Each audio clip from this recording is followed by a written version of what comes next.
Welcome to GoClasses. So in this session, we will see the summary of set theory. Particularly, we will see the summary of set. All the concepts related to set, we will see their summary and we will solve the gate questions of set. So this is our target for this lecture. Okay, let's start now. So let me introduce myself. My name is Deepak Poonia and I have done my masters from the Indian Institute of Science, IISc Bangalore, and many times I have secured top all India rank in the GATE exam, like all India rank 53, 67, 206 and so on. Before we start, let me tell you that the complete discrete mathematics course is freely available on the GoClasses website for all the students. So if you want to study the discrete mathematics complete course, you can go to GoClasses website and you can study for free. Okay, it is free for all the students. Now let's start. First we will see summary, the summary of set. Okay, so this summary, let's see set basics. First, what is the definition of set? The definition of set is very simple. Set is a collection, and in a collection you can easily see set is a collection, and very important thing that it is an unordered collection, so order of elements does not matter. Okay, elements are unordered, order of elements does not matter. And also you can see distinct objects, all the objects are distinct, means repetition is not allowed, or I can say we will ignore the repetitions. Okay, so remember set is a collection of, this is a collection of unordered distinct elements. These elements can be anything. What is the notation? What is the notation we use for set? For the set we use the notation where we put all the elements in the curly braces and they are separated by the comma. Okay, so this is what we do. All the elements that you have in this collection, you put them in curly braces and separate by comma. So let's take example. See, you can see this example. This is a set in which you have three elements. There is a cat, there is a puppy, and there is another, whatever, this is another puppy. So you can notice there is a cat and two dogs. So this is a set in which you have three elements, and you can notice all the elements, these are the elements, these are separated by comma, and these elements we put in the curly braces. So this is how we represent a set. Okay, so very simple. Set is an unordered collection of distinct elements, means the elements cannot repeat. Like here you can notice there are three distinct elements, three different elements. We put them in a curly braces and we separate them by comma.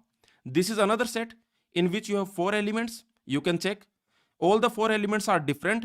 So for this set, the cardinality is 4 because there are four elements in this set. So we say that cardinality is 4.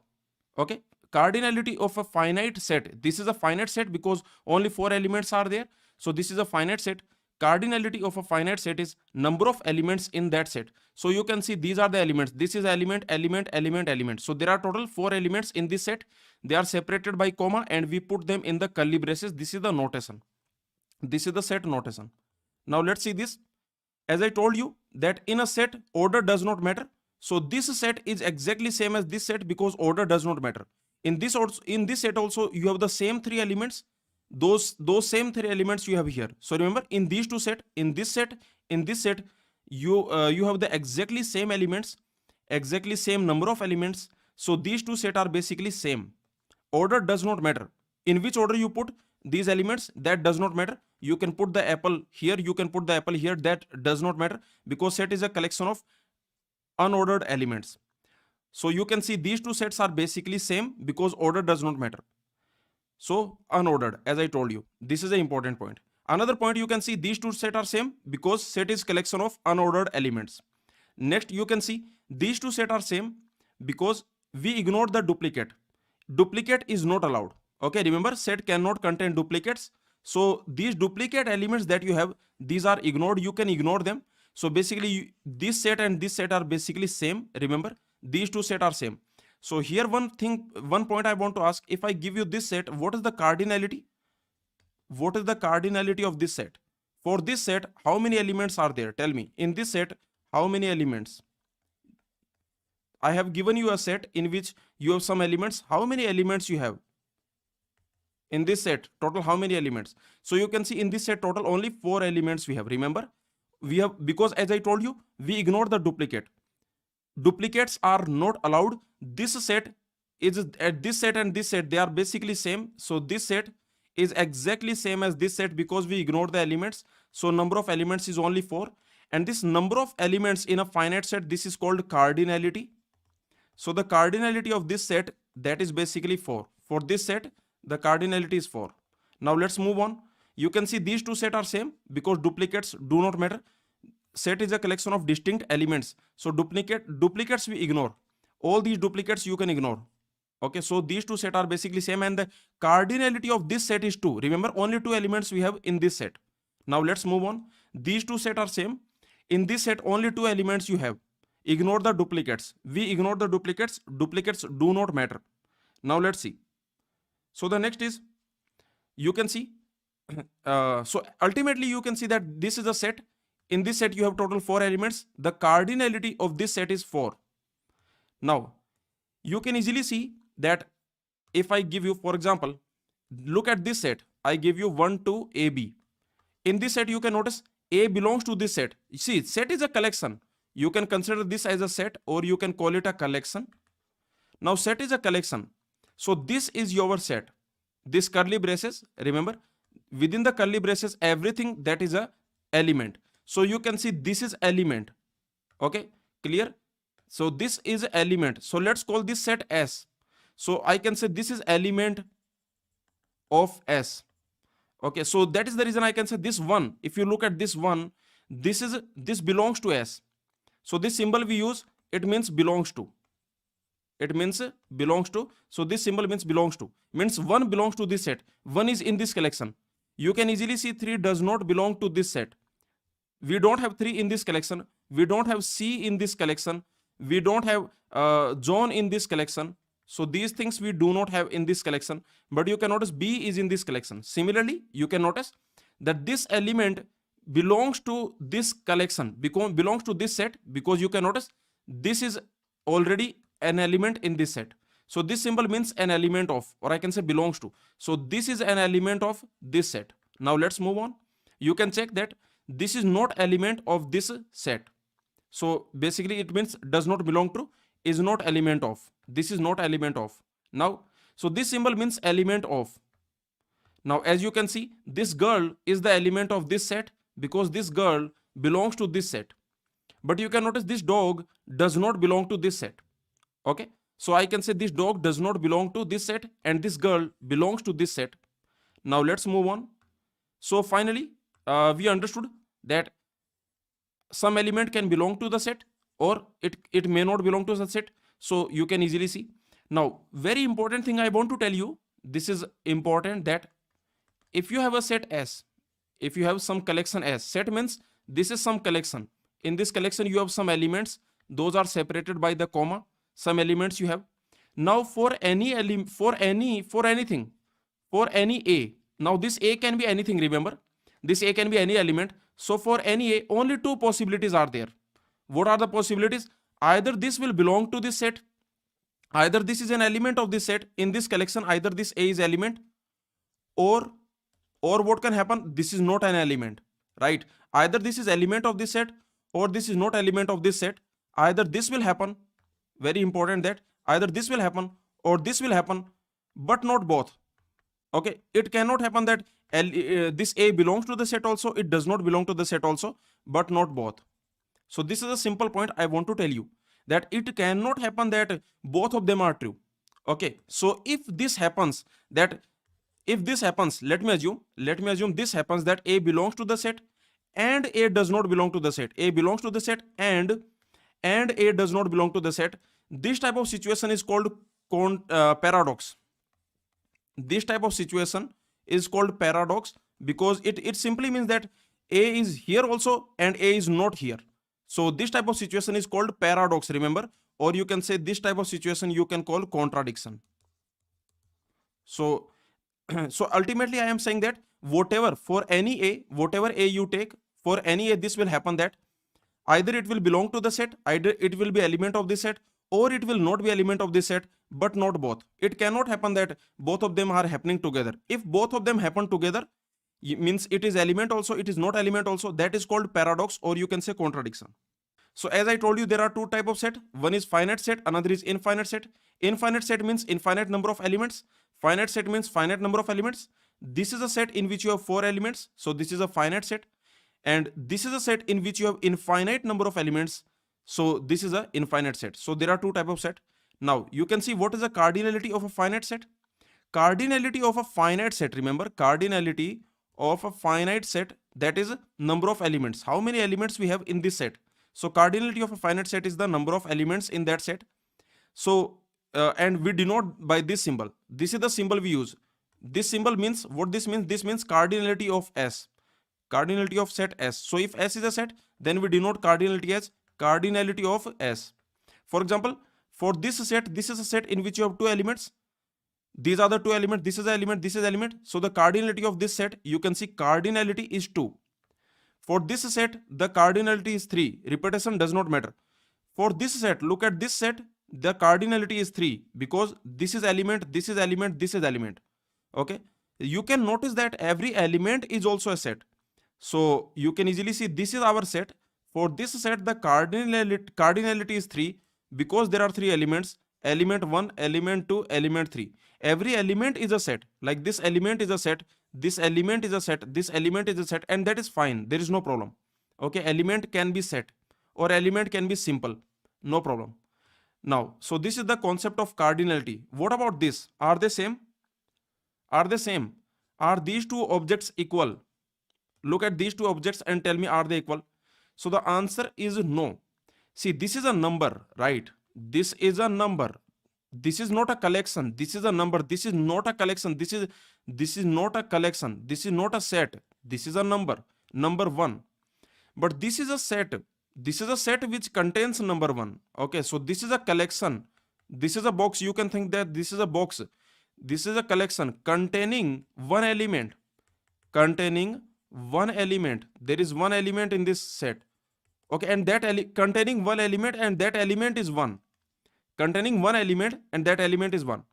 So remember, you can think that this is a simple number, and you can think that this as a box. You can think that there is a box. In this box there is this one.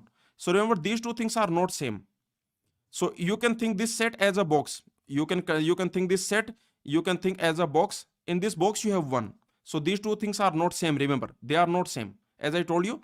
So this is just a simple number, and this is a set which contains this number.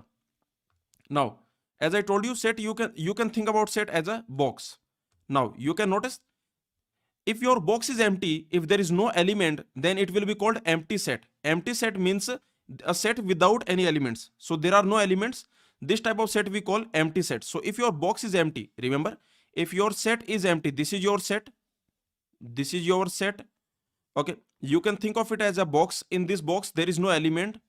So this type of, okay, I can say it is like empty box. In this box there is no element in this, and this is your empty set. This is a set which is empty. So you can see there is no element, and we denote this thing, we denote by this symbol phi. So this symbol we call it phi, and what it means, it simply means that empty set. Okay, so this empty set, this empty box we denote by this symbol phi. Now let's move on. So empty set means there is no element in this set. Okay, that is called empty set. Like for example, the set of all humans whose weight is at least 8 tons. How many elements are there in this collection? Tell me, how many elements? The set of all humans whose weight is at least 8 tons. So of course that is an empty set, right? There is no element in this. There is no human being whose weight is 8 ton, means 8,000 kilogram. Of course, there is no element. Okay. Now let's move on.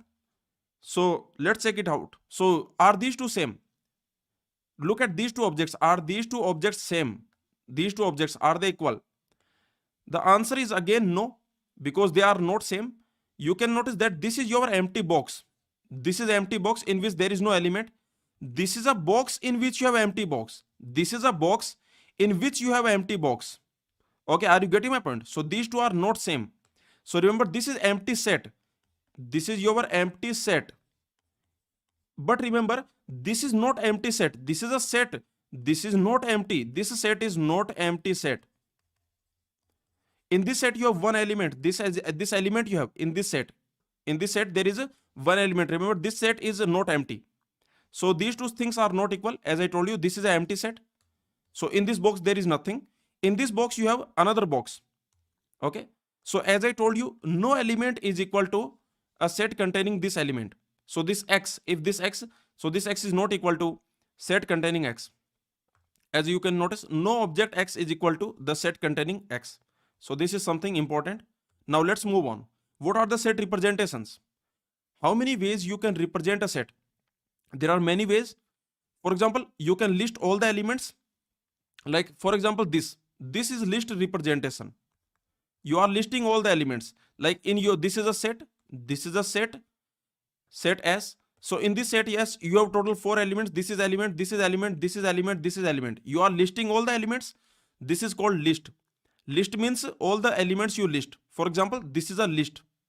Okay, for example, I can say this is list representation of, this is the list representation. You are listing all the elements. All the elements you are writing, like which elements you have. Okay, you are giving their explicit notation. You are giving their explicit representation. Every element you are telling that in this set you have 1, you have 2, you have 3, you have 4, 5, 6 and 99. You don't have 100, you don't have 0, you don't have -1. Now let's see. This is called Venn diagram representation. This is another representation which is called Venn diagram representation. As I told you, this is another representation. This is very simple, that basically just make a box. This is, I can say, more friendly, right? This is more understandable. Okay, like even if you show this to any person, so they can also understand it. So this is more understandable. Okay, this, it is very user friendly, I can say. Okay, so this Venn diagram, that you have total 4 elements. This is element, this is element, element, element. So there are 4 elements. Now there is another representation, that is set builder notation. It simply means that some property you are satisfying. Okay, some property you satisfy. This is called set builder notation. In the set builder notation, you say that we have those elements who will satisfy this property. Some property they must satisfy. So all those elements we have in this set who will satisfy this property. Some property we will write here. Okay, all those elements who satisfy this property are in this set, Okay, so this is your set builder notation. As you can see in this example, we have all those n, the set of all n. Remember, the set of all n, such that this property is satisfied, such that n is a natural number and n is even. N is a natural number and n is even. So you can see your set will be 0, 2, 4, 6. Now you might be thinking, sir, 0 is not a natural number. Let me tell you that some people, they think, they assume, some authors, some mathematician, they assume that 0 is natural number. Some mathematicians, there are some mathematicians who don't take 0 as a natural number. So it is your choice. Okay, if you don't include this, no problem. In the GATE exam, you don't have to worry about it. In the GATE exam, it will be given. If your answer depends on it, if your answer will change because of this 0, whether you take 0 in the natural number or you don't take 0 in the natural number, if your answer depends on that, then it will be given in the question. So do not worry about it. Okay, if you don't want this 0 in the natural number, then you can remove it, no problem. Okay, but remember, don't worry about it. Okay, some mathematicians, they consider 0 as a natural number. Many mathematicians, they don't consider 0 as a natural number. Now let's see. So this is your set builder notation, that all those elements who will satisfy this property. Okay, so this is an infinite set, because you are saying that all those elements who are real number and who are less than 137. So of course this is an infinite set, all the real numbers which are less than 137. Here you have basically n is a power of 2, all the numbers which are power of 2. Okay, this is a set which contains all the US currency, and this is set which contains all the legal Java program. So and so on. So very simple, you can check. For example, look at this set. This set says that those elements who are in natural number and who is less than 3. So you can notice, if you don't want 0 in the natural number, you can remove it, no problem. Okay, you can, if you want 0, if you think that 0 belongs to the natural number, then you can take it. If you don't think that 0 does not, if you think 0 does not belong to natural number, then you can remove it. It does not matter. Okay, so this is another notation. As you can notice, those elements who will satisfy this property, or I can say those elements who belong to some set and they satisfy this property. As you can notice, those elements which belong to set of natural number who are less than 3. Okay, those numbers who belong to set of real number who are less than 3. So basically in this set, you have all the real number less than 3. Okay, in this set what you have all the real number which are less than 3. So all the real number which are less than 3. So this is your set. Now let's move on. Let's see this. Tell me the answer for this question quickly. Very quickly tell me the answer. What is the cardinality of empty set? In the empty set means there is no element. What is the cardinality of this empty set?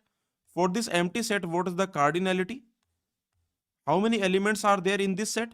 In this set, there is no element, so the cardinality will be 0. So the cardinality of empty set, that will be 0. Okay. Now the next you can notice what is the cardinality of this set.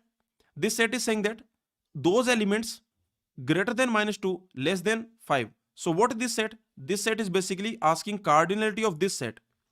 Okay, the set is basically like, I can say -1, 0, 1, 2, 3, 4. So how many elements are there in this set? Total 6 elements. So the answer here will be 6. Next, what is the answer for this question? The question is saying that what is the cardinality of this set? What is the cardinality of this set? A set is given to you. What is the cardinality of this set? This is saying that x belongs to phi. But there is no x in the phi, right? See, there is no element who will satisfy this property. Correct? Do you agree? Like if I say that x belongs to, there is no such x. If I say x belongs to phi, then it simply means there is no such x, right? Okay, no such x. So if I say that, let's assume there is a set in which you have those elements who belong to phi. Okay, those elements who belong to phi, then that is your phi itself. Remember, that is empty set. Those elements belong to phi, that is empty set, because there is no element which belongs to phi, no such x. So if I say that I want those elements who will satisfy this property, okay, those elements who will satisfy this property, then there is no such element, so S will be empty set. Okay, now here you can notice that this is your cardinality of empty set. So here also I can say the cardinality of empty set, and that will be 0. What is the last question? The last question is saying that x belongs to this set. Look at this. If I say that x belongs to this set, remember this is not empty set. Please understand that this is not empty set, right? This set is not empty set. In this set you have one element. So it simply means that from here you can easily see that x is empty set, because it simply means x is empty set. X belongs to this set. So I can say here, I can say x is phi. Okay. So very simple. You can notice that what is this set? The cardinality, the question is asking for cardinality of this set in which you have that element which belongs to this set. Okay. So it simply means that x is phi. Now for this set, remember for this set the cardinality is 1. So for this question answer will be 1. I hope all your answers are correct. So the answer will be 6001. This is going to be the answer. Okay. What is the cardinality of this set? The cardinality of this set will be 1, because I am asking the cardinality of this set. And in this set there is one element. So the answer will be 1. Now let's move on. Now let's see the concept of subset. What is this concept? Subset means sub collection. Okay, subset means sub collection. I can say that let's assume there is a collection. This is a subset of this collection. It simply means that every element that you have here, you can also find here. Every element that you have, you can also find here. Every element here, you can also find here. But some extra elements can be here. For example, you can have D, E, F, and so on. So I am saying that subset means that every element that you have here, that is also here. So I can say this S is subset of T. It simply means that S is a subset of T. What this means? S is sub collection of T. What this means? This means that if anything belongs to S, then it also belongs to T. But T can have extra things. In the T, you can have some extra things. But remember, S is subset. S is a sub collection. S is a subset of T. It simply means that if anything belongs to S, if any element belongs to S, then that also belongs to T. So for example, you can notice this set is a subset of this set, because every element is here also. Every element is here also. Every element is here also. Okay, so easily you can see that this is a subset of this set. You can note this is a subset of this set because in this set you have two elements b comma c. Those two are also element of this set a b c d. You can note this is a subset of this set. Every set is subset of itself. Okay, of course, because every set is subset of itself, because every element that you have here, that is also element here. So you can notice every set is subset of itself. You can notice set of natural number, that is subset of set of integers, and set of integers is subset of set of real number, because every integer is real number, every natural number is integer. Okay, let's move on. So very easily you can see what is a proper subset. Like consider this set. You can see that this is also subset of 1 comma 2. You can also see that 1 comma 2, that is not a subset of 1, because this is not a sub collection of this 1, because you can easily see this 2 is the counter example. And what is the counter example? The counter example is 2. The counter example will be x equal to 2, because you can notice x belongs to here, this 2 belongs to here, but it does not belong to here. You can notice this 1 comma 2, this is not a subset of 1 comma 3. Okay, again you can notice this counter example, the same counter example will work. So here also the counter example will be x equal to 2. Okay, so very simple. Now I want to tell you that this type of set is not a proper subset. Proper subset means that I can say S is a proper subset. When can you say S is a proper subset of T? This means proper subset. If and only if S must be subset of T and S must not be equal to T. Okay, means basically proper subset. Proper subset means this is your S, this is your T. Every element in S, that is also element in T, but there must be some extra element. Okay, there must be something extra, some extra element in T. So in this situation you will say that S is proper subset of T. Okay, so very simple. Now you can also notice that these two important notes, what are those? For any set, whatever set you take, for any set S, these two things will happen. What are those? You can take whatever set you take, that is subset of itself, and whatever set you take, empty set is subset of itself. Okay, empty set is a subset of every set. Every set is subset of itself. These are two important results. Now let's move on.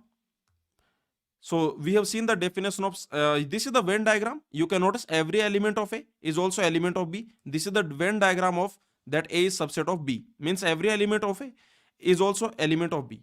Like you can notice that for this set, how many subset you can create? For any set, how many subset I can create? In this set, you have 3 elements. How many subsets you can create? So how can we create the subsets? You can notice that if you want to create a sub collection, very easy. If I give you some collection, let's assume I give you 1 comma 2. If you want to create subsets of this, S, sub collections you want to create. Subset means sub collection. Okay, so if you want to create sub collections, then what you can do, you can delete 0 or more elements.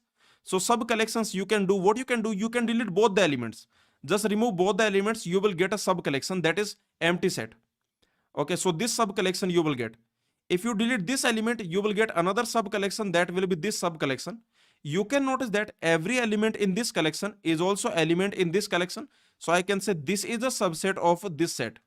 Next you can delete this 1, then you will get another subset. So you can delete this 2, you will get another subset, that will be 1.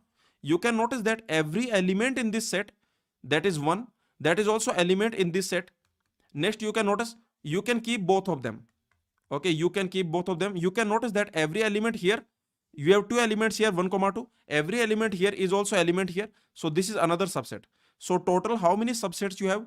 4 subsets. Okay, now let me tell you that if you make a set of all these subsets, means all these subsets if you put in a set, that will be called power set. Okay, that will be called power set. So this is the definition of power set. Power set means this will be called power set of S. You can denote this by P of S, power set of S, or you can denote this by 2 power S. These are the notations. Okay, so you can denote as P of S, power set. It simply means that set of all the subsets of S.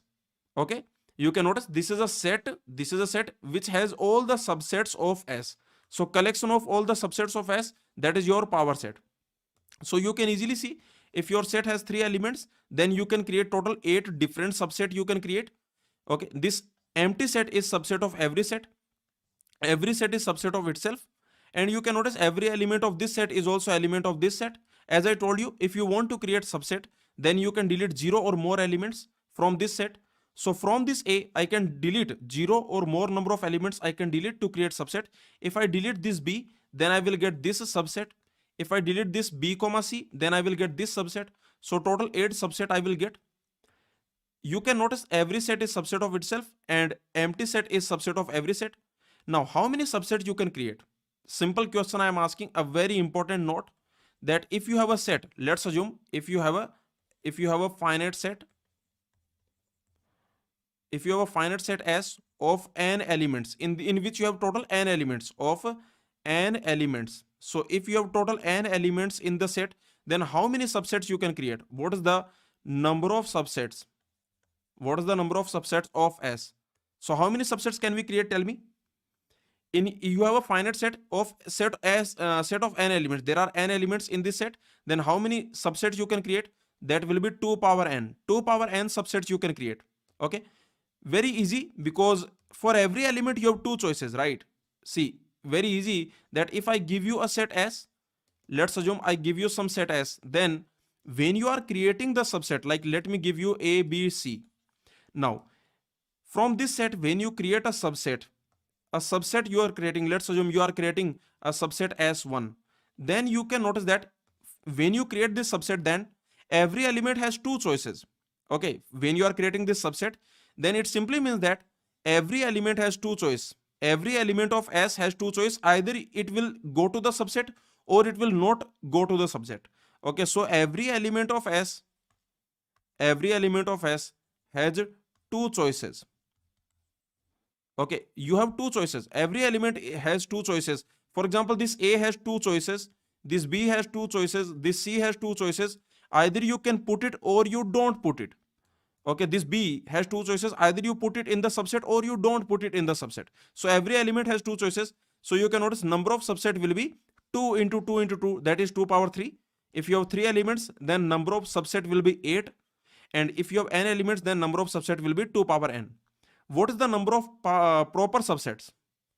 What is the number of proper subsets? That will be 2 power n minus 1. Okay, it will be 2 power n minus 1. This one you are removing for S itself. Okay, for S itself you are removing this 1. Remember one thing, you tell me a simple question I am asking. If I give you a set, for example A comma B, this is a set, then tell me which is a proper subset. Which is a proper subset? A simple question I am asking. Which is a proper subset? First option, is this a proper subset? Another option, is this a proper subset? Another option, is this a proper subset? Which is a proper subset? You tell me the answer. Which is a proper subset? Proper subset of S, of course. Okay, I am asking which is a proper subset of S. So the answer will be this is a proper subset, because this is another option I can give you, like I can give you this option A comma D. Another option I can give you, that I can give you as E. So these are the options I am giving you. You tell me. So you can note this is a proper subset. It is a subset and it is not same as S. This set and this set, they are different, and you can note this is a subset. So this is not a proper subset. This is a proper subset. This is not even a subset. This is not even a subset. So remember, this is a proper subset. This phi is a proper subset. Very simple. Now let me ask you, if your set itself is phi, then what is proper subset of S? What are the proper subsets of S? So tell me. And the fourth option, none. The fourth option is none. So tell me the answer now. So easily you can notice this is not even a subset. This is not even a subset. This is a subset, but this is not a proper subset. Okay. So this is not a proper subset. So there is no proper subset of phi. Okay. Because phi does not have any proper subset. Remember the definition? I can say S is a proper subset of T if and only if S is not equal to T and S is a subset of T. Okay, S is subset of T and S is not equal to T. So remember this phi is not a proper subset of phi. Very simple, you can see this. Now let's move on. So what is a power set? Power set means set of all subsets of S. Okay, that is power set of S. That means set of all subsets of a set S. That is called power set. Now let's move on. Like this set, you can notice in this set you have two elements. The power set will have four elements. Okay, this is your power set. In this you have all the subsets of S. These are all the subsets of S. Very simple. Now let's move on. You can see for this set, the power set will contain the set of all the subsets. So the power set will contain total 8 elements. Can you tell me what is the cardinality of power set? Another note, another important note, that if you have a set S of n elements, if you have set S of n elements, then tell me what is the cardinality of power set of S? What is the cardinality of this power set of S? That will be same as number of subsets, because in the power set every element is a subset. So that will be same as number of subsets of S, and that is same as 2 power, and that we have already seen. So in the power set every element is subset of S. So if I ask you cardinality of power set, that is the number of subset of S. So that will be 2 power n. Very easy. Now let's move on. Tell me what is the answer for this? What is the power set of phi? So remember, phi is empty set. So how many subsets are there? First of all, you find out all the subsets of this phi. How many subsets are there? The only subset is phi. For phi, the only subset is phi. So now you can find out the power set. Now you can find out the power set of phi. The power set of phi will be the collection of all the subsets of phi. This is a subset of phi, the collection of all the subset of phi. This will be the power set of phi. So remember, for this question, the answer will be set containing phi. Okay, and you can easily see that this phi, let's call it S. So the cardinality is basically 0. So the cardinality of power set of phi, that is basically 1, and that should be 1. Okay, the cardinality of power set of S, that is 2 power the cardinality of S. So you can notice here the cardinality of S is basically 0. 2 power 0 is 1. So that is correct. Okay, let's move on. Now let's see this. So what is the power set of empty set? That we have already seen. The power set of empty set will be set containing empty set. What is the power set of this? So here your set is not empty set. Here your set has one element. So in the power set there will be two elements. In the power set there will be two elements. One will be empty set, another will be S itself. Okay, so you can easily see here the cardinality will be 2. Okay, let's move on. So these questions you can do. Okay, so this is the definition. Power set of a set is basically set of all subsets of A. So that is your power set. Now let's see set operations. How many set operations are there? We have many set operations like union, intersection, set difference, symmetric difference, set complement. See, you have operations on the numbers. So when you study the numbers, then you have some operations like addition, subtraction, multiplication, division.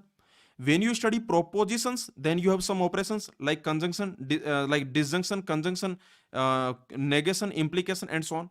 Similarly, for the set also you have some operations like union, intersection, difference, complement, and so on.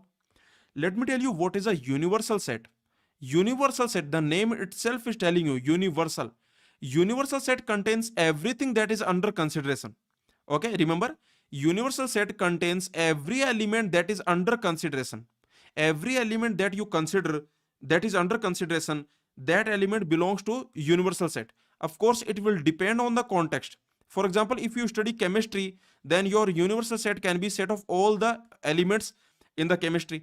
Now, similarly, if you study natural number, then universal set can be set of natural number. If you study real number, universal set can be set of real number. If you study complex number, then universal set can be set of all the complex number. So universal set contains everything. Okay, this is important. Universal set contains everything that you consider, that is under consideration. Okay, sometimes it will be given, sometimes it will not be given. Sometimes it will be given. And if it is not given, then it will be clear from the question. From the context, it will be clear. Okay, so don't worry about it. But anyway, universal set, the name itself is telling you this is universal. It contains everything that is under consideration. Empty set does not contain anything. Empty set is set with no element. There is no element. Now let's see. This is a Venn diagram. You can notice that in the set A you have three elements, 1, 2, 3. In the set A, this is your set A. You can notice in the diagram, this is a Venn diagram. So this is your set A in which you have 1, 2, 3. These are the elements. This is a set B in which you have three elements, 3, 4, 5. Now you can do some operations. You can easily see, if I do this, what will be this area? Can anyone tell me quickly? Some questions I am asking, you tell me. If I ask you what is this area? What is this area? This is the area of A. Very good. Okay, this is the area of A. What is this area? Can you tell me what is this area? Look at this area and tell me what is this area. This is the area of B. Now what is A union B? A union B means take all the elements of A and B. Okay, this area is the A union B. So A union B is this area. All the elements of A, also all the elements of B. This is union. Intersection means common. These are the elements which are common. This is the intersection of A comma B. This is intersection. What is A minus B? Okay, set difference. What is A minus B? A minus B means only in the A. Only in the A. This area means only in the A. This area is A minus B. This area is B minus A. Only in B. Okay. And this area, A minus B union B minus A, this area is a symmetric difference. This is the symmetric difference. This area is a set difference, A minus B. This area is a set difference, B minus A. This area union this area, that is symmetric difference. Okay, so like this you can find out. So you can easily see, if I do this red color, this is the set A. You can see this red color is a set B. Okay, so very simple. Now what is union? Now let's see, if you have two set, let's assume you have set A, set B, you have two set, then what is A union B? This is the symbol for union. Okay, so this is your, I can say, this is the symbol for union. So what is A union B?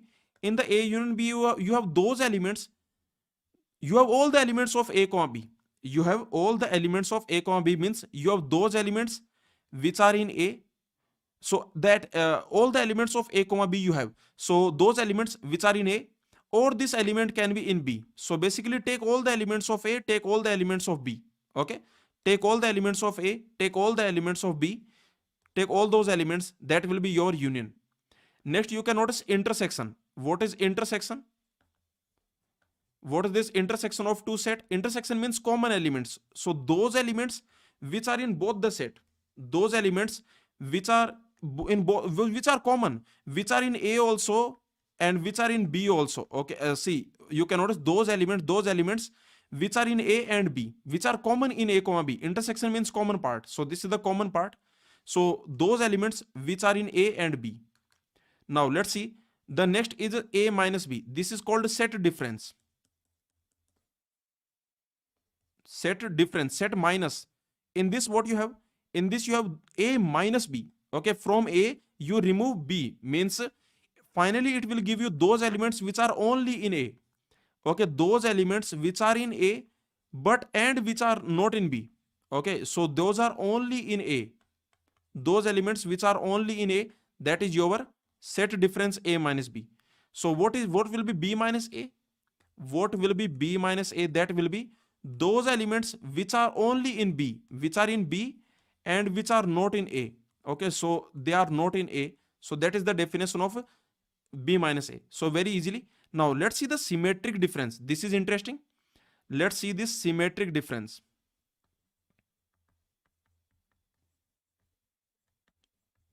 Symmetric difference, that is like a exclusive OR. Okay, this symmetric difference, let me tell you, the symbol is either you can use this symbol, either you can use this symbol, or you can use this symbol, exclusive OR. So this is very similar to the exclusive OR. Symmetric difference, it is very similar to the exclusive OR. Basically, if I ask you what is the symmetric difference, it will be like this. It will be A minus B only in A, union only in B. Okay, so take the union of all those elements. So what you do? Only in A, union only in B. For example, if this is A, if this is B, then you can notice only in A, union only in B. This is your symmetric difference. Okay. Now, very easily you can find this. Let me tell you, this definition will not help you much. What is symmetric difference? The best definition is this. What is the best definition? This is exclusive elements of A comma B. Okay. Set of exclusive elements of A comma B. I can say set of exclusive elements of A comma B. That is the reason you can also call it exclusive OR. Set of exclusive elements of A comma B. Exclusive elements means those elements which are only in A or those elements which are only in B. See, set of all exclusive element means only in A or only in B. So those elements which are exclusive, okay, which are exclusive elements of A comma B. So that set is called symmetric difference. So the symbol, you can use this symbol or you can use this symbol. This is the symmetric difference. Very easily you can see. Okay. Now let's move on. Another definition you can see for the symmetric difference if you want. See, the symmetric difference definition you can also see like this. This is the symmetric difference, or you can use this symbol, and this definition will be like this. You have those elements, okay, either this should happen.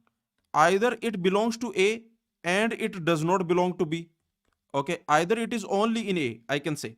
Either this element only belongs to A, or this happens that it only belongs to B. X belongs to B and X does not belong to A. So either it only belongs to A or it only belongs to B. This is the definition of symmetric difference. Let's move on. Now the next definition is complement of a set. Complement of a set, as I told you, that is all the elements which are not in the set. So if you have a set S, then what is complement of this set S? Or you can say S dash, or you can say negation of S, or you can say negation of S. All these are same. Okay, so what it simply means? It simply means that all the elements which are not in the set S, all the elements which are not in the set S, so of course these are in the universal set. So let's assume you have a universal set. Universal set contains everything. Remember, let's assume you have a universal set M. Then in this situation, you can notice that it contains everything. Remember, this is the definition of universal set. Universal set contains everything. Like this is your set M. It contains every element.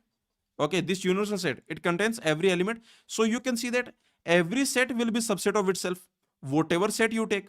So you can easily see that every set under consideration, every set, whatever set you take, that is a subset of a universal set, because universal set contains every element. So every set is subset of a universal set. Now you can easily see if this universal set contains everything. Now if you have a set S, this is your set S, let me assume this is the set S, then all the elements which are not in this set S, all these elements, this is called S complement. S complement means, I can say S complement means M minus S. Okay, all those elements, all the elements which are not in S, of course they are in M. Okay, of course, because in this universal set you have all the elements, so of course those are present in M. So this is the definition. Also, I want to tell you one very important thing, that this symbol for the set difference symbol,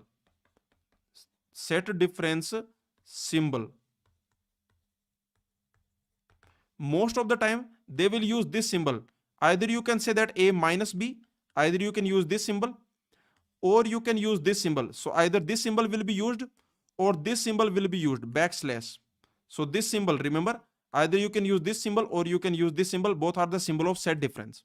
Now let's move on. So you can notice this is the union of A comma B. This is the intersection of A comma B. And when can we say that two sets are disjoint? When their intersection is phi. Okay, so this is the definition. A comma B are set and their intersection is phi. If intersection is phi, nothing is common. Intersection phi means nothing is common, then they will be called disjoint set. Okay, so remember, if you have two set A and set B, and if their intersection is phi, A intersection B, if they don't have anything common, there is no element which is common. If their intersection is phi, then A comma B are disjoint. Okay, then A comma B are called disjoint. They are disjoint from each other. They are completely disjoint from each other. Okay, so this is the definition of disjoint set. So they are disjoint sets. Okay, now you tell me, simple question I am asking. What about 5 comma 5? Let's assume A is 5 and B is 5. Are they disjoint? Are these two disjoint? These two set, are they disjoint? Yes, they are also disjoint. All you have to do, just apply the definition. They are disjoint because you can see A intersection B is 5. There is no element which is common in these two. Remember, in this and in this, there is no common element. We don't have any common element. So these are disjoint. Disjoint means they don't have any common element. So the definition you can apply, this is the definition of disjoint. So whenever you are in the confusion, then remember, just apply the definition that A comma B are disjoint if their intersection is 5. Okay, let's move on. You can consider these examples, like this set has 1, 2, 3, 3 elements. This set has 4, 5, 2 elements. Their intersection is 5. So these two elements are, these two set, this set and this set are disjoint. You can notice this set and this set is not disjoint because they have some common element, at least one common element. These two, you can notice they are not disjoint, and you can notice that these two are disjoint. Okay, so here you have positive real number and here you have real numbers less than -2. So they don't have anything common, so they are also disjoint. Let's move on. So you can see this is A minus B, this is set difference, or you can use this symbol A backslash B. This symbol also you can use. So as you can notice, this symbol also can be used. This is your definition of set difference. This is your symmetric difference. Symmetric difference means all the exclusive elements, those elements which are in A, only in A or only in B. This is called exclusive, symmetric difference. So this is like this A minus B union B minus A. Now let's move on. So you can easily see this example, you can check it out. You have a set A in which you have 5 elements, 1, 2, 3, 4, 5. You have another set B in which you have 1, 2, 3, 4, 5, 6, 7, 8. So you can see what are the common elements. You can see A is a subset of B. You can easily see every element of A is element of B. Every element of A, element of B. Okay, every element of A is element of B. Okay, you can, from this example, you can easily see from this example that A is a subset of B. This A, this is a subset of B. This is your A. In A, whatever you have, that is also in B. Okay, every element of A is also element of B. But there are some extra elements in B. So I can say A is a proper subset of B. This A, this is a proper subset because A is not equal to B. So you can see that whenever A is subset of B, then their intersection will be A. Okay, so you can easily see their intersection is A because the common area will be this A. Now, what is A union B? That will be B. What is A minus B? That will be 5. You can notice there is no element which is only in A. A minus B means all those elements which are only in A, but there is no element which is only in A. B minus A will give you these elements. These are B minus A. These elements belong to only B. They do not belong to A. They only belong to B. So this is B minus A. Now some important note you can see. Tell me some questions I am asking. You have set A comma B. Let's assume set A, set B. If A is a subset of B, if this A is subset of B, then which will be true? Some options I am giving you. Some options I am giving you, like what can you say about A union B? What can you say? Like what can you say about A union B? What can you say about A intersection B? What can you say about B, B minus A? What can you say about A minus B? What can you say about A symmetric difference B? And what can you say? What can you say about A complement? What can you say about B complement?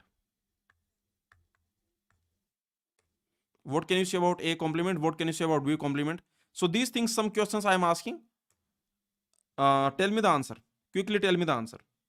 So if A is subset of B, means this A, remember this A is a subset of B. This A, every element of A is also element of B. So this A is subset of B. Then their union will basically be same as B. Okay, all the elements A union B. So there you can notice the union will be same as B. The intersection will be same as A. The intersection, the common part will be same as A. Next, what is B minus A? That can be something. We cannot say anything about it. Yes or no? We cannot say anything about it. B minus A means those elements which are in B, not in A.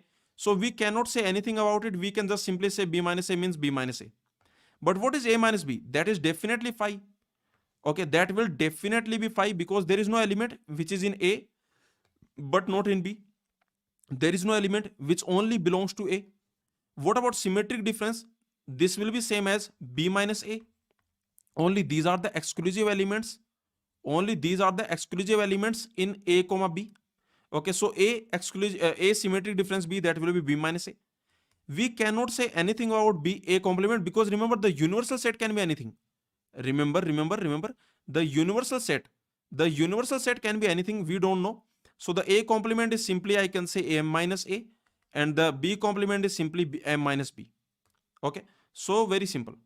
Like this you can find out. Now you can see here these two set are, when can I say set equal? When can I say two set are equal? When can I say that two set are equal? This is very important because you will use this in a many questions. If you have set A comma B, then when can I say A is equal to B? These two set are exactly equal.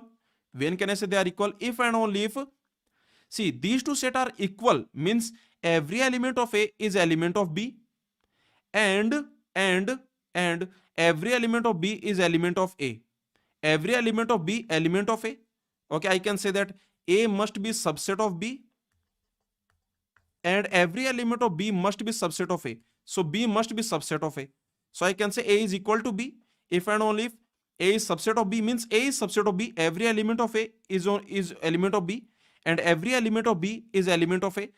Then we can say that they are equal. They are exactly equal if A is subset of B and B is a subset of A. Okay, so very simple. Now you tell me a simple question. Again, I am asking that if you have a set in which you have 1, 2, 3, and you have another set, let me assume you have 1, 1, 2, 2, 2, 3, 3, 4. Now you tell me, what about this set? Can I say they are equal? Can I say A is equal to B? Can I say they are equal? Yes or no? Yes, of course they are equal. Yes, of course they are equal because every element of A is element of B. You can notice that every element of A is element of B. Like every element of A is element of B. You can see. And every element of A element of B. And you can notice that every element of B is element of A. Like you can notice every element of B is element of A. Okay, every element of B is element of A. So you can easily see. Very easily you can see that every element of A element of B, and every element of B is element of A. So that is the reason I can say they are same. So remember, A comma B are same set. So because you, so finally I can say you can remove the duplicates. In the set, duplicate does not matter. So as I told you, the cardinality of this set is 3. The cardinality of this set is also 3. So this is the definition. When can I say two set are equal? This is very important, that if you want to check, how to prove that some set A is a subset of set B. Okay, like how to prove this?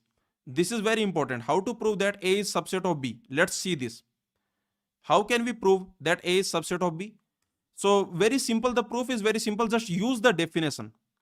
All you have to do, just use the definition. What is the definition? What is the definition? Let's see. Just use the definition. You tell me about the definition of when can I say that A is subset of B? A is subset of B. This is the definition for this is the definition that I can say A is subset of B if and only if, what will happen? This will happen that for any random element, okay, for if X belongs to A, then this X should also belong to B. Okay, this is the definition. If anything belongs to A, if any element belongs to A, if this X belongs to A, then it also belongs to B. Okay, so this is the definition of A is subset of B, where X is a random element. This X is any random element, any, I can say, random arbitrary element. This X, this is arbitrary element. So you can take a random element X, and if you can prove that if this X belongs to A, then it will also definitely belong to B, then we can say A is subset of B. This is the definition. Now, how can you prove this? Very simple. Take arbitrary element belonging to A.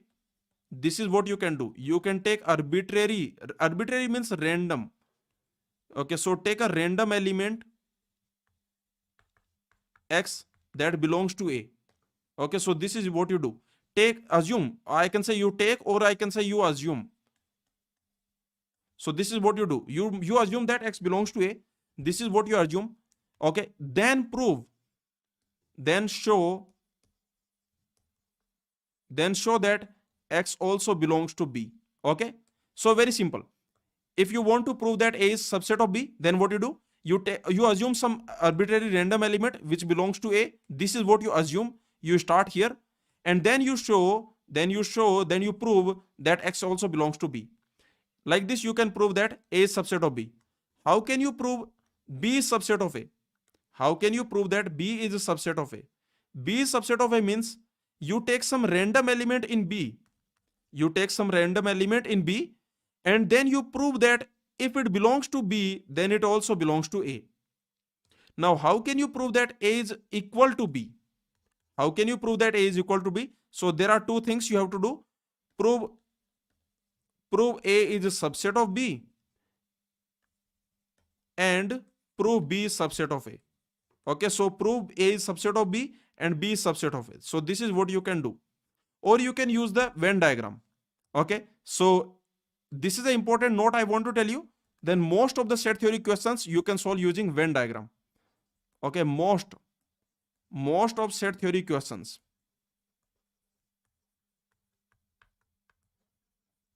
Most of set theory questions easily solvable using Venn diagrams. Easily solvable using Venn diagrams.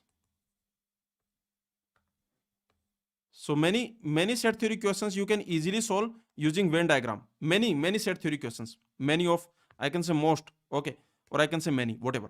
So now let's move on. So as you can see, these two sets, look at these two sets. This set is equal to this set. They are definitely equal. This set is equal to this set. You can see that in this set you have 4 elements, 1, 2, 3, 4. In this set you have those elements which are integer but greater than equal to 1, less than 5. So these two sets are basically same.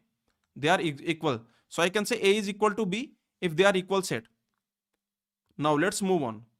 So you can see that if A equal to B, if and only if A is subset of B and B is subset of A. A must be subset of B and B must be subset of A. How can you prove that X is subset of Y? How can you prove this? To prove this, you have to prove that if X belongs to X, then X also belongs to Y. Okay. Similarly, if you want to prove this, then you have to prove that if X belongs to Y, then X also belongs to X. So this is how you can do. Okay. Now let's see some set identities. These are the laws. I will not give you the proof, but these are very, very, very important. So for example, if you have universal set, let's assume your universal set is M. Let's assume you have universal set M, then some things will happen. If your universal set M, then what will happen? This M contains every element. Okay, then first of all, whatever set A you take, that will be subset of M. Okay, whatever, because this is universal set. It contains everything. This universal set contains all the elements. Every element under consideration is also there. So you can notice whatever set you take, that set will be here. Whatever another set you take, that will be here. So you can easily like this. Now, what is the second rule? The second rule is if you take A subset of A intersection M, that will be very simple. That will be A because A is subset of M. So A intersection M, the common part will be A. If you take A union M, that will be M. If you take A minus M, that will be phi. And if you take M minus A, because M is a universal set, so that will be A complement. So these are some rules you can easily see. Okay, very easily you can notice. And remember, what is M complement? That will be phi, because universal set complement, that will be phi. And what is phi complement? That will be universal set. So these are the some rules related to the universal set. Very simple, you can easily see. These are the rules. Remember, related to the universal set, these are the rules. So if you do universal set complement, because universal set contains every element, so universal set complement will be phi, and phi complement will be universal set. So these are the some rules. Some more rules you can see that if you do symmetric difference with M, so that will be M minus A, because A minus M, that is phi. Okay, so exclusive, or if you do symmetric difference, if you do, then the exclusive elements are M minus A. These are the exclusive elements. Now let's see some more rules. The third rule you can notice, this associativity. this union comma intersection are associative. These are associative. What this associativity means? Associativity simply means that if you have three set, if you have A, B, C, and you do their union, then okay, you have three set A, B, C, you do their union, then it simply means that whether you do the union first like this or whether you do like this, they are same. And we can simply say that A union B union C means take all the elements of A comma B comma C. Okay, take all the elements. So very simple. Similarly, you can notice if you do intersection, if you have three set and you do intersection, then you can see that whether you do the intersection of this A comma B first and then you do intersection with C, or you do intersection of B comma C, then you do intersection with A, these are basically same. And finally we will write it as A intersection B intersection C, means take all the common elements of all the three. Okay, common elements of all the three. So these are associative. Next, you can see that they are commutative. Okay, they are commutative. They are commutative. What it means that if you do A union B or whether you do B union A, these are same. If you do A intersection B or you do B intersection A, they are same. Okay, so these are important. What else are commutative? What else is commutative? What other things are commutative? So let's check. First of all, you tell me what other things are commutative. Which set operations that are commutative? Set operations which are commutative. Set operations associativity, whether they are associative or not. Set operations that are associative or not. So some options I am giving you. The first option I am giving you union. The second option intersection. The third option I am giving you set difference. Fourth option I am giving you symmetric difference. So these are the some options I am giving you. Tell me, are they associative or not?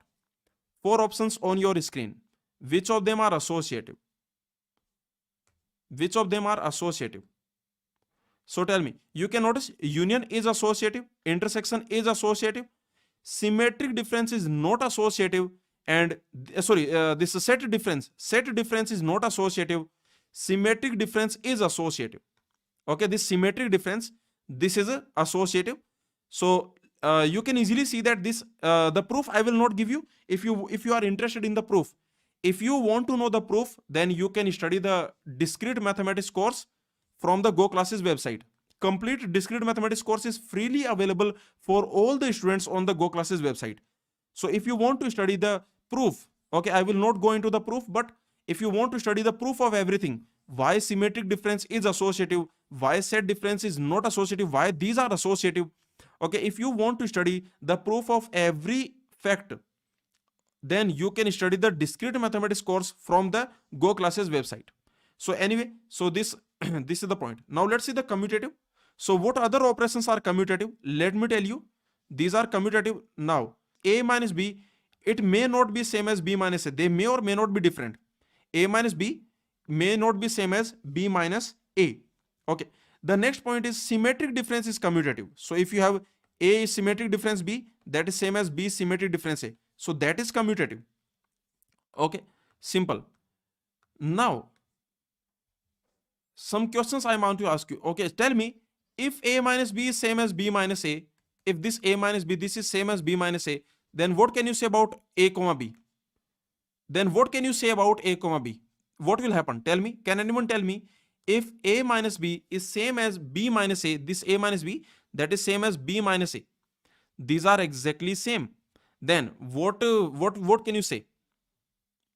What can you say that? What will happen? The elements which are only in A, and these are the elements which are only in B. See, understand, very simple. These are the elements which are only in A. These are the elements which are only in B. So if A minus B is B minus A, can I say A definitely will be equal to B? Can I say? Can I say in this situation A definitely will be equal to B? Can I say this? Tell me. Can I say A will definitely be equal to B? A will definitely be equal to B. The answer is yes. Okay. So in this situation, if A, then the answer will be this. Okay, so you can easily see definitely A will be equal to B.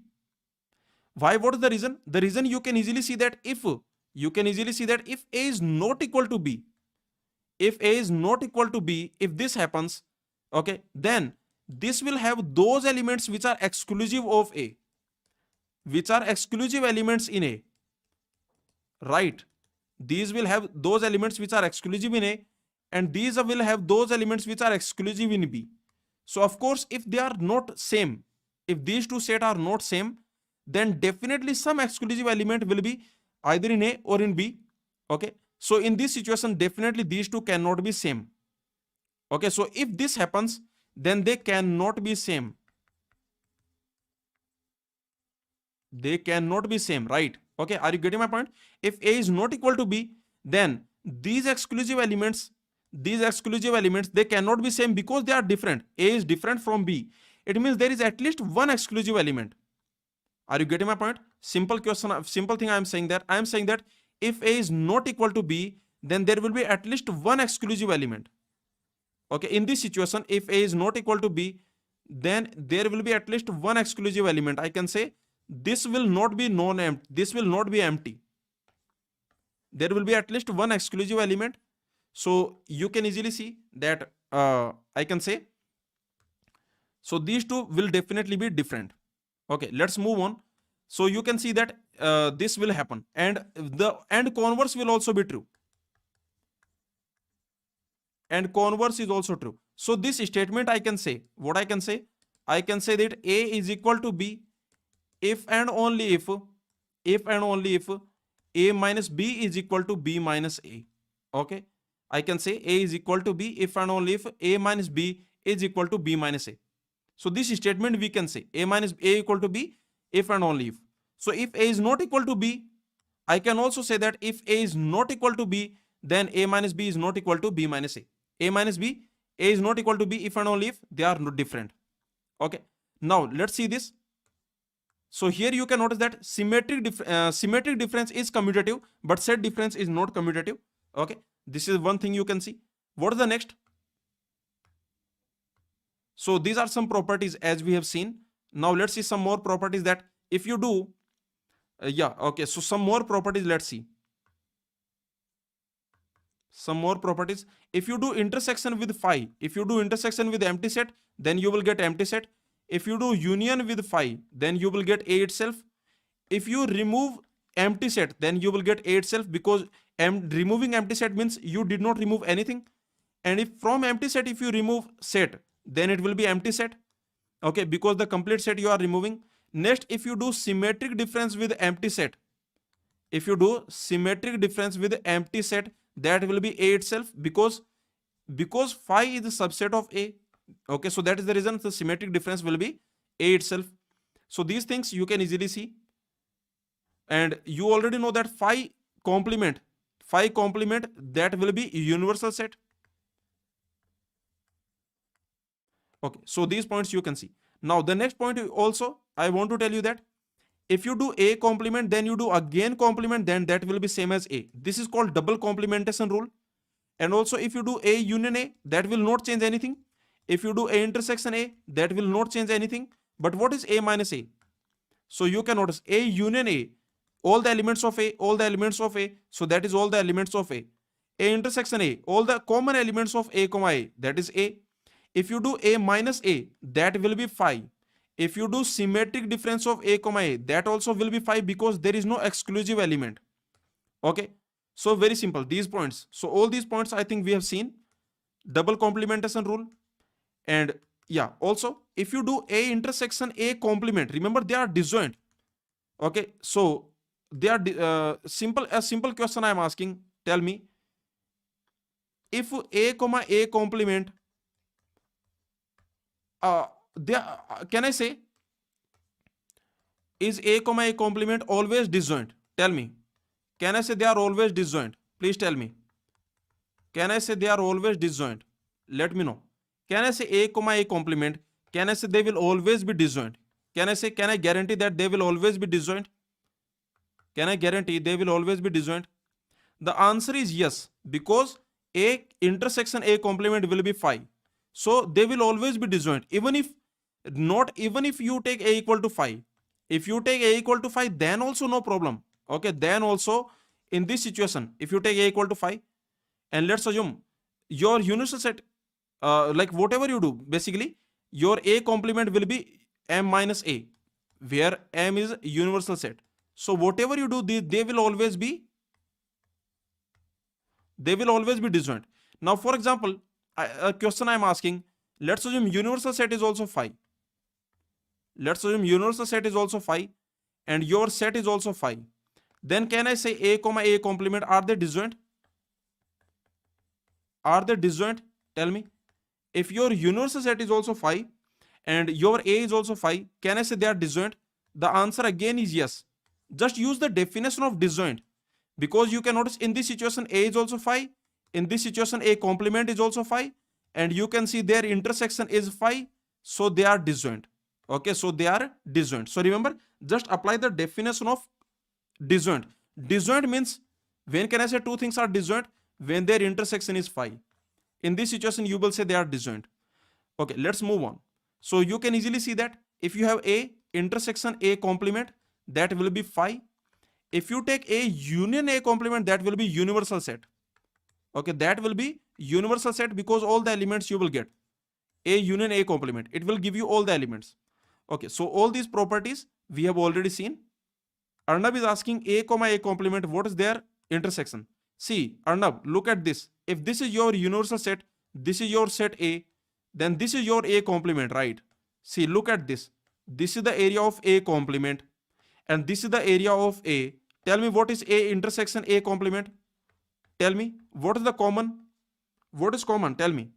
What is the common? This is the area of A complement. What is not in A, that is A complement.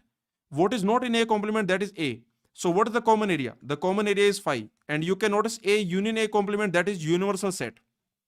Okay, so very easy. You can easily see that if X belongs to A, then X does not belong to A complement, right? Similarly, if X belongs to A complement, then X does not belong to A. Similarly, if X does not belong to A complement, X does not belong to A, then X belongs to A complement.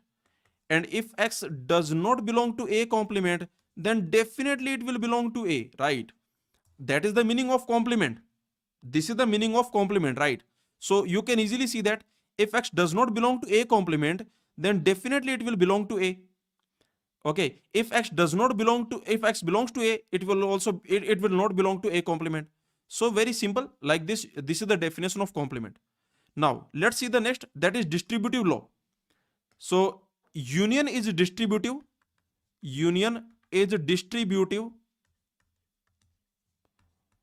over intersection.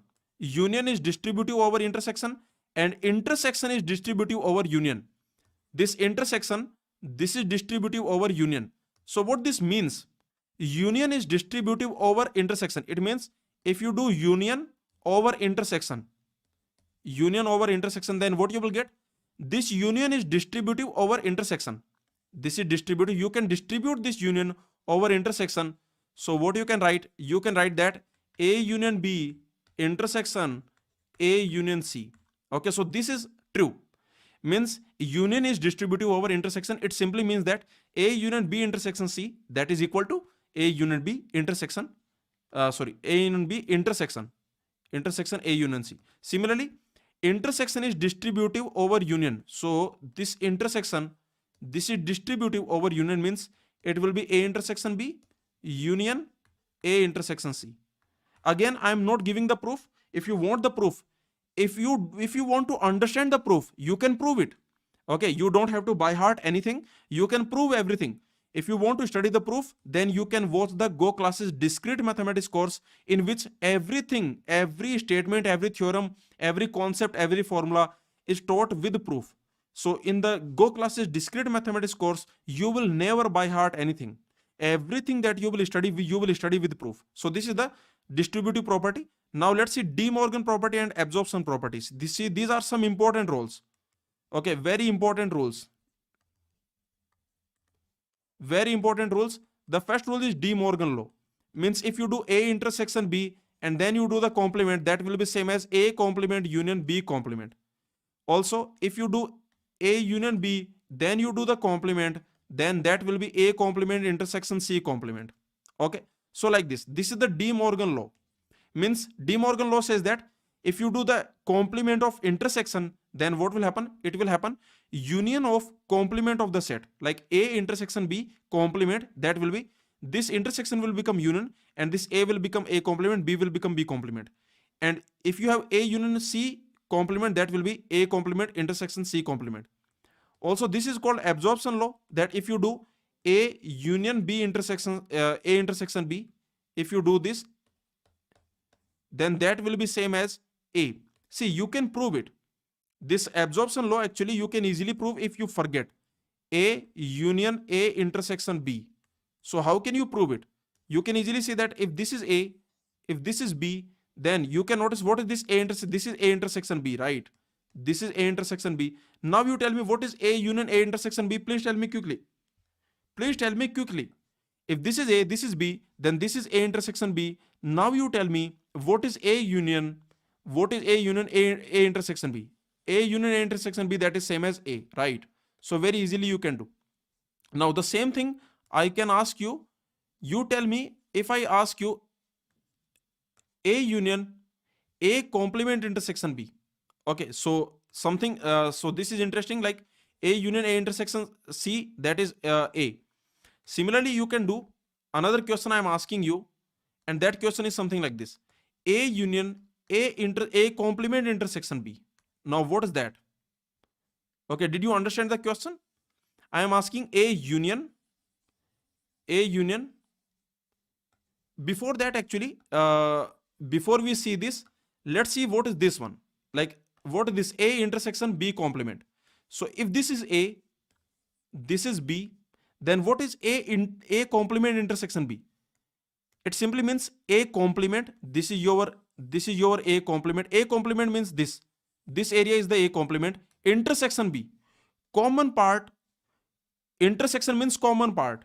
Common part in B, A intersection. Common part in B, A intersection. That is your, yes or no? This is your B. This is B intersection A complement. So that is same as B minus A. So this is an important point actually.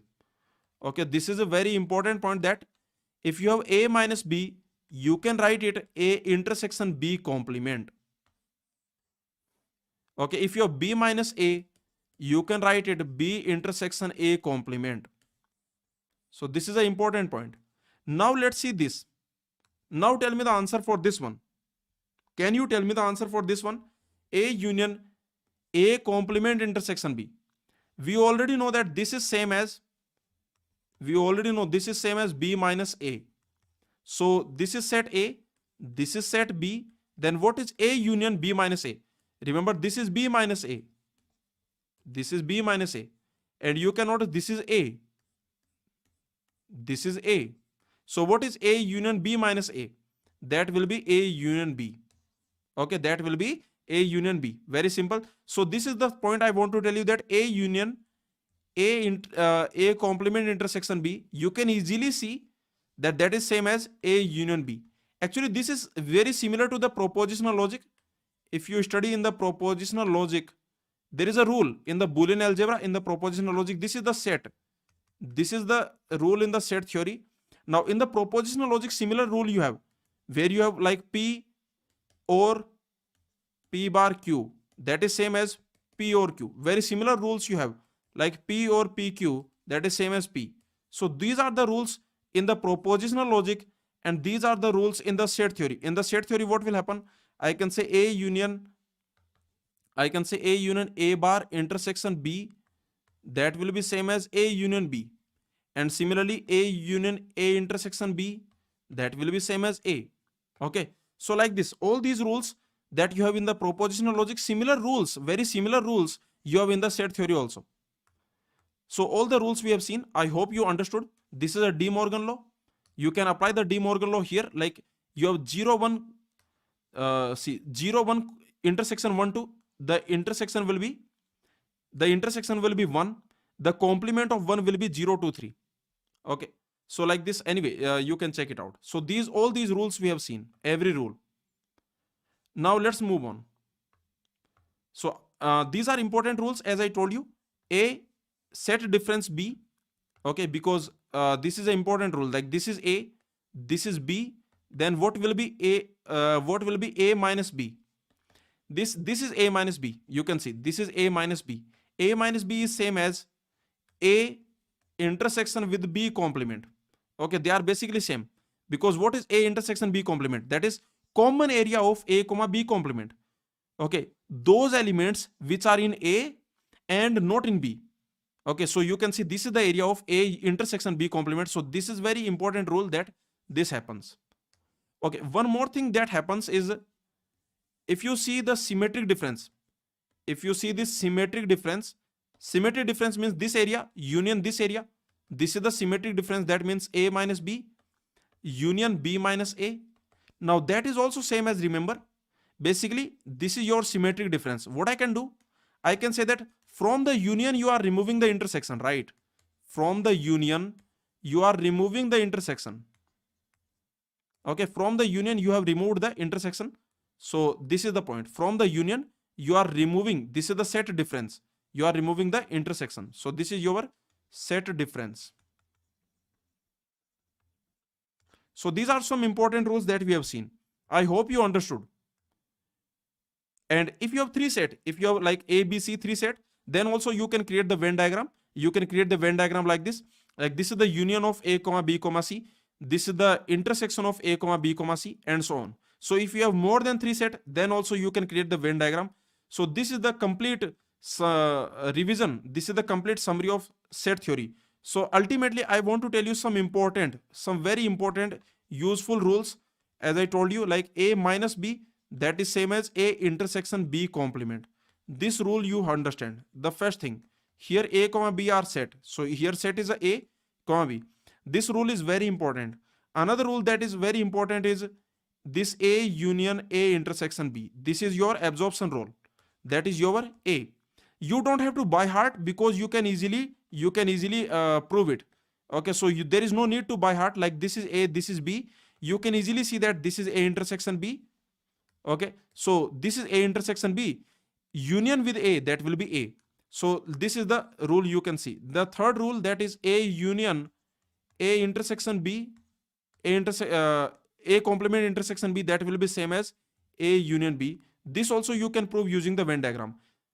Understand that Venn diagram is very important. Many questions you can solve using the Venn diagram. In the set, whenever you study the set, for many questions, okay, for many questions, what you can do? For many questions, you can apply the Venn diagram. Venn diagram is the best and efficient method.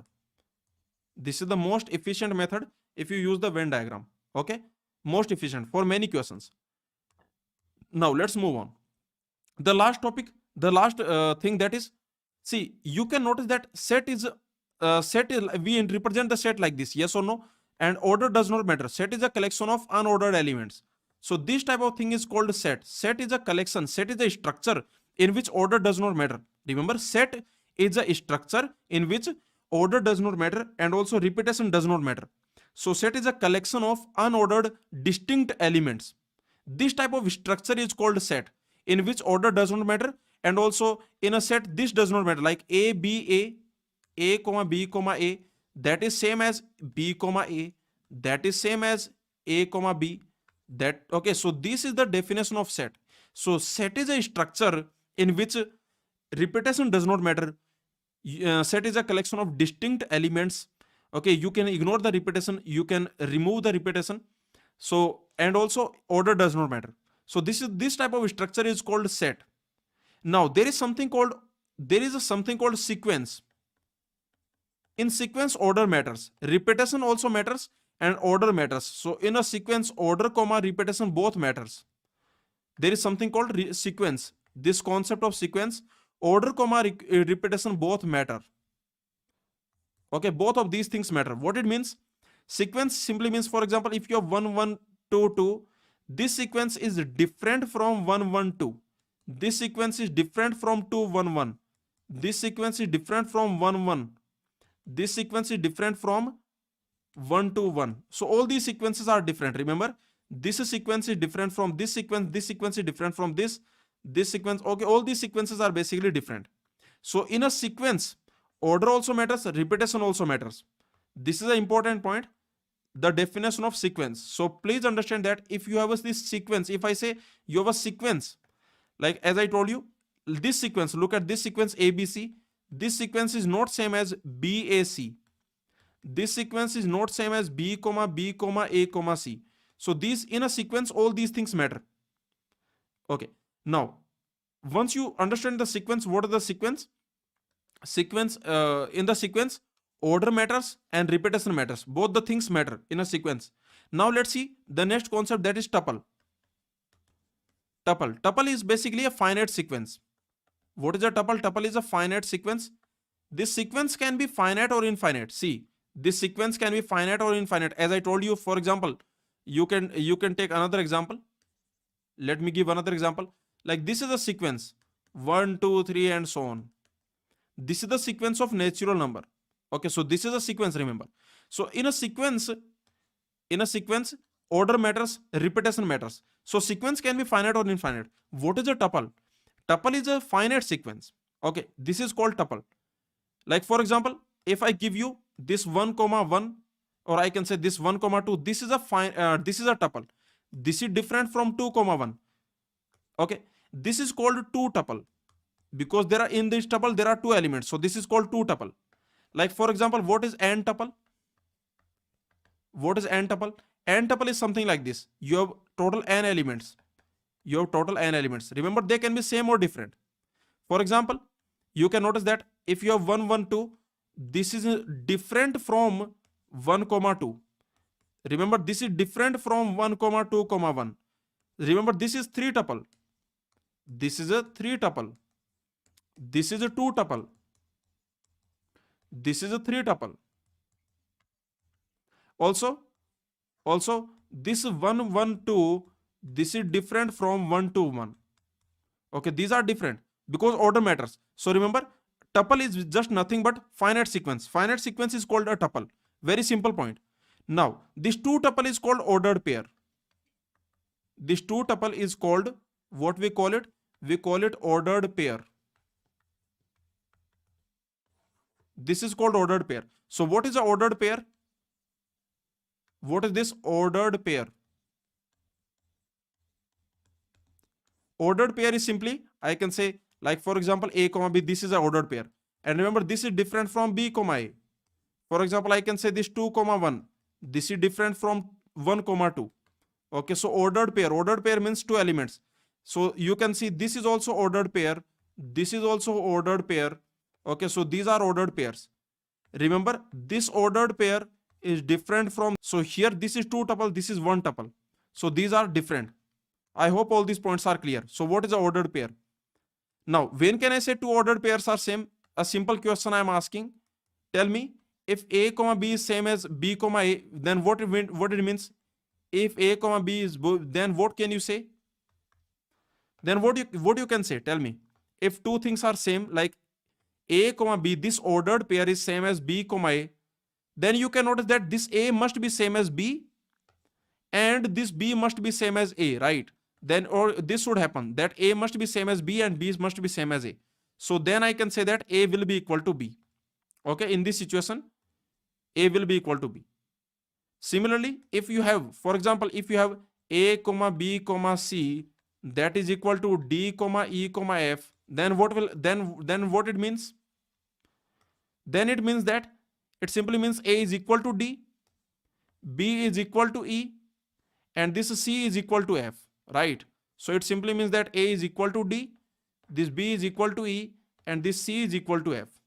So this is these are some points that you can very easily understand. So what is in a set, order does not matter. In a set, order does not matter, but remember, in a sequence, order matters. Sequence can be finite or infinite. Finite sequence is called tuples. So you can note sequence of objects is a list. Okay, of objects. This may be finite or infinite. What is a tuple? Tuple is a finite sequence. So for example, k tuple means k elements. They can be same or different. Okay. Now the last operation on set is Cartesian product. If you have two set 0, 1, 2, A, B, C, what is the Cartesian product? So if you have two set, this is the last topic. The last topic is Cartesian product.